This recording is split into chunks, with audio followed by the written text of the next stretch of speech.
conference, we will present LCH, a couple of cases and brief review of the literature. There was an earlier session that dealt with LCH extensively. So if you have been to that one, there may be some repetition, so I apologize for that. And now I've been informed that I stand with you, so I'm going to try to be not this session, so you can get back to a hearty lunch. So LCH, this is an outline of our presentation. We will talk about classification of histiocytic disorders, cases, and then discuss LCH treatment.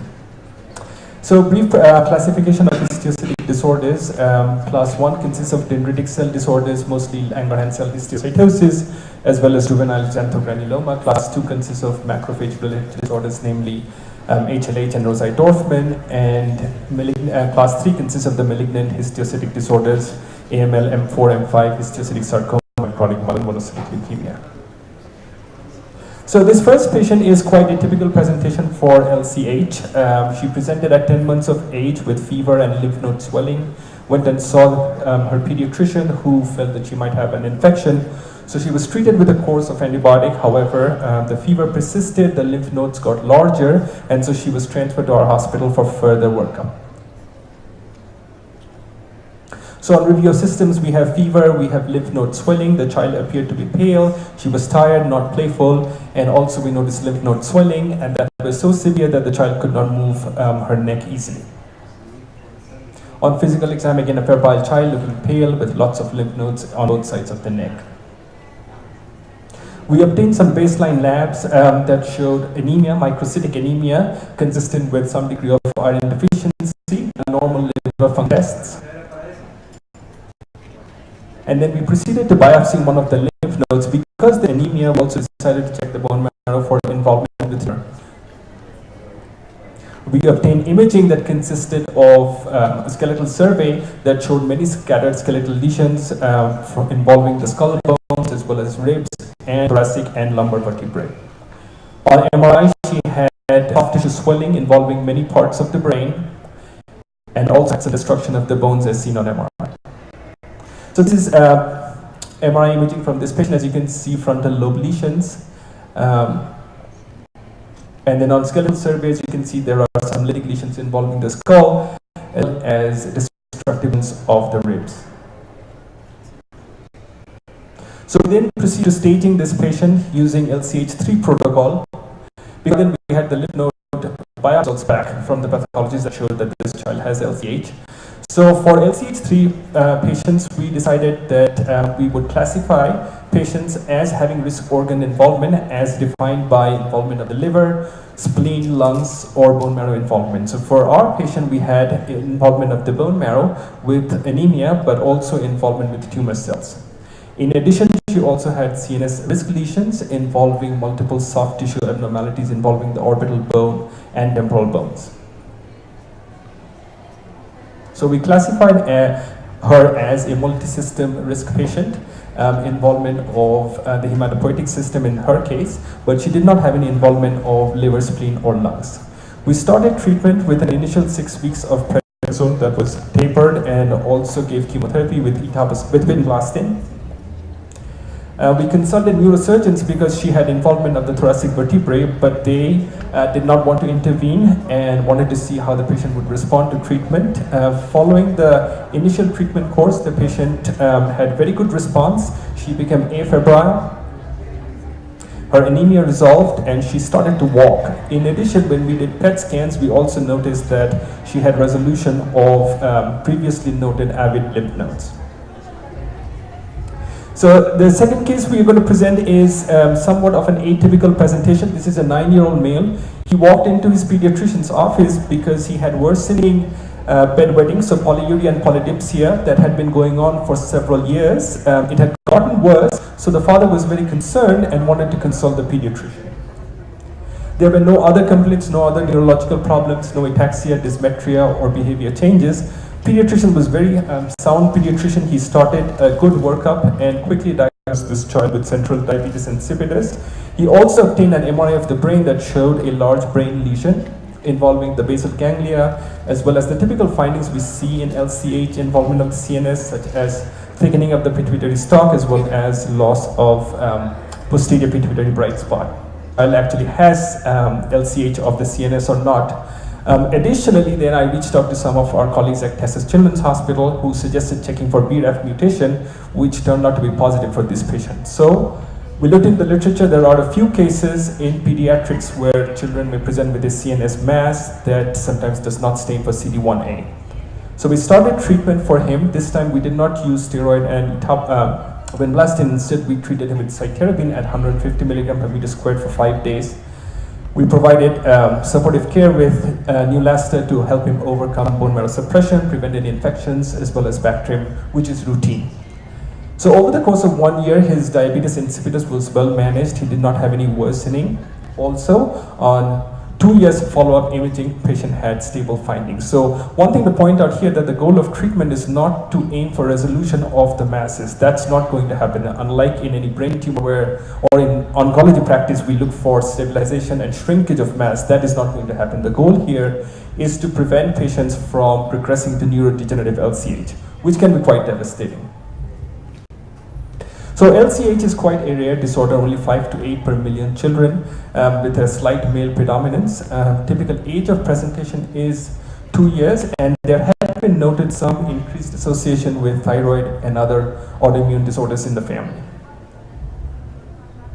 It is felt to be a myeloid cell neoplasm being derived from dendritic cells, and for diagnostic purposes, we look for intracellular Berbe granules that's stained for CD207.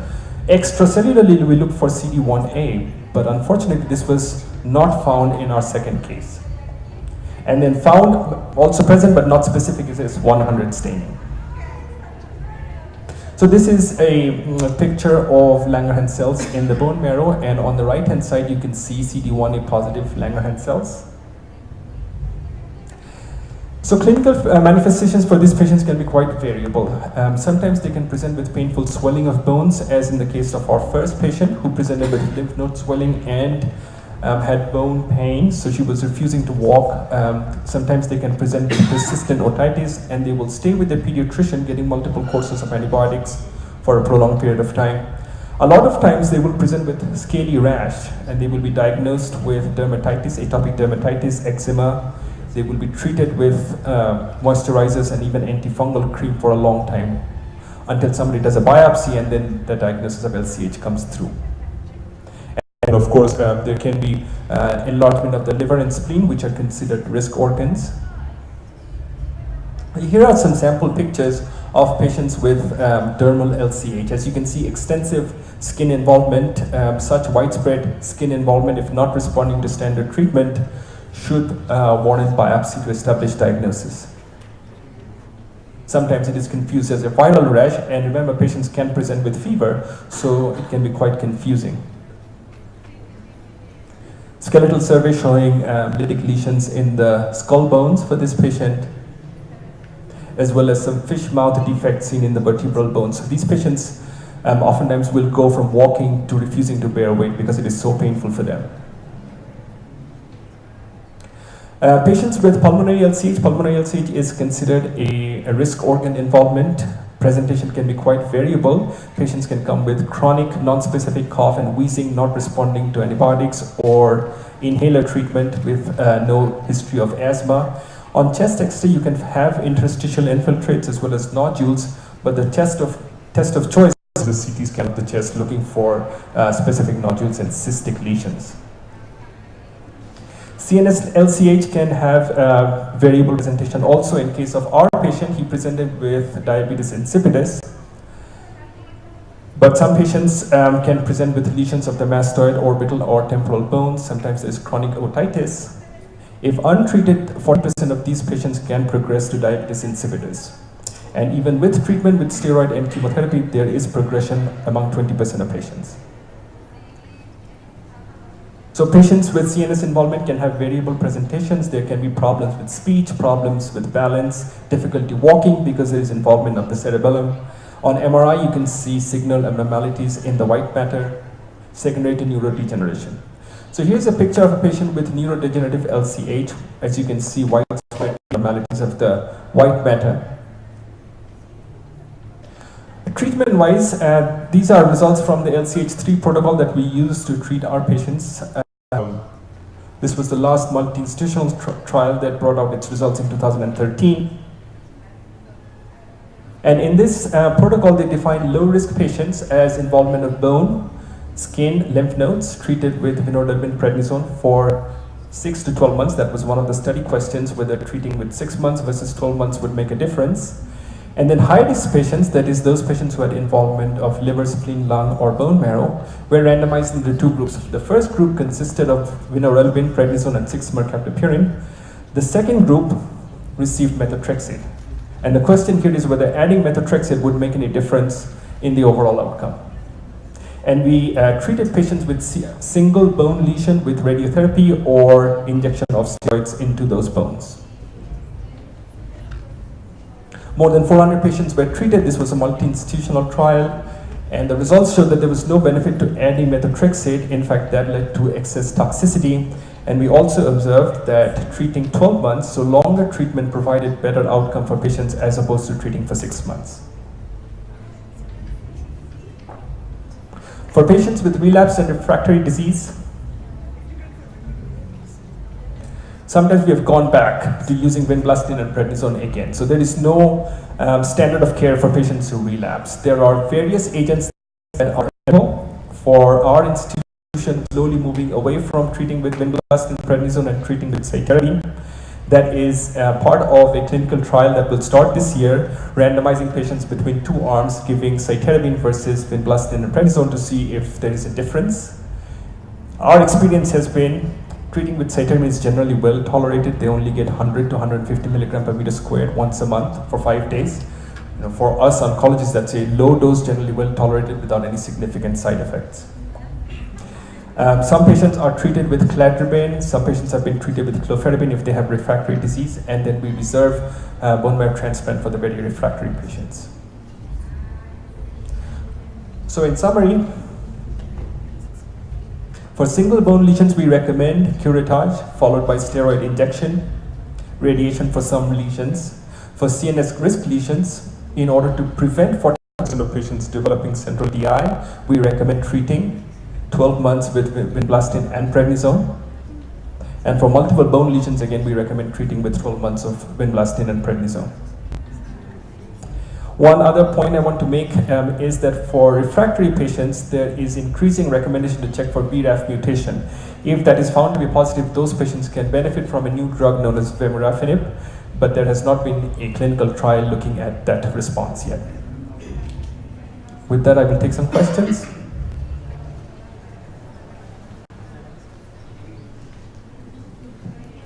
Have one. Yes, English. Español.